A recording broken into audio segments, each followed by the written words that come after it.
Hello friends, मग मजेत आहात ना सगळे? गणपती बाप्पा येणार आहेत, मग स्वागताची तयारी झाली का? मोदक 2 प्रकारे करूया काय?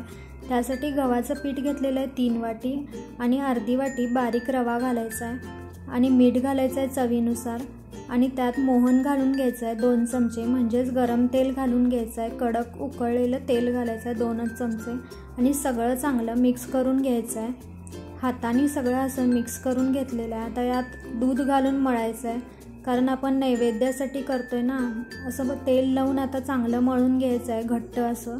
झाकून ठेवूया याला आणि तोपर्यंत मोदकाच्या आतलं सारण तयार करून घेऊया. 2 चमचे तूप घातलंय, बदाम आणि काजू आहेत तुकडे करून घातलेले आहेत, खसखस आहे 1 चमचा.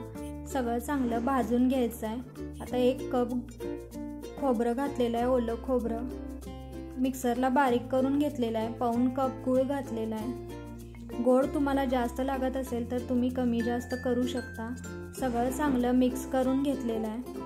आता यात सुंठ पावडर घालायची आहे अर्धा चमचा, छान लागते चवीला. सगळं चांगलं मिक्स करून घेतलेलं आहे. गूळ पण चांगला विरघळलेला आहे. आता आपलं सारण तयार आहे, थंड होऊ देऊया याला. आता पहिला आपण तळायचे मोदक करून घेऊया. त्यासाठी 1 चपातीचा गोळा असा लाटून घेतलेला आहे. बारीक बारीक त्याला काप करून घेतला. त्याला स्टफिंग भरून घेऊया.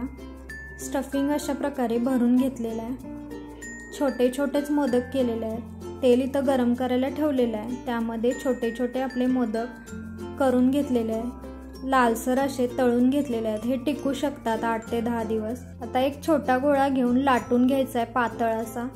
जास्त पण पातळ करायचं नाही आणि सारण त्यात भरून घ्यायचं.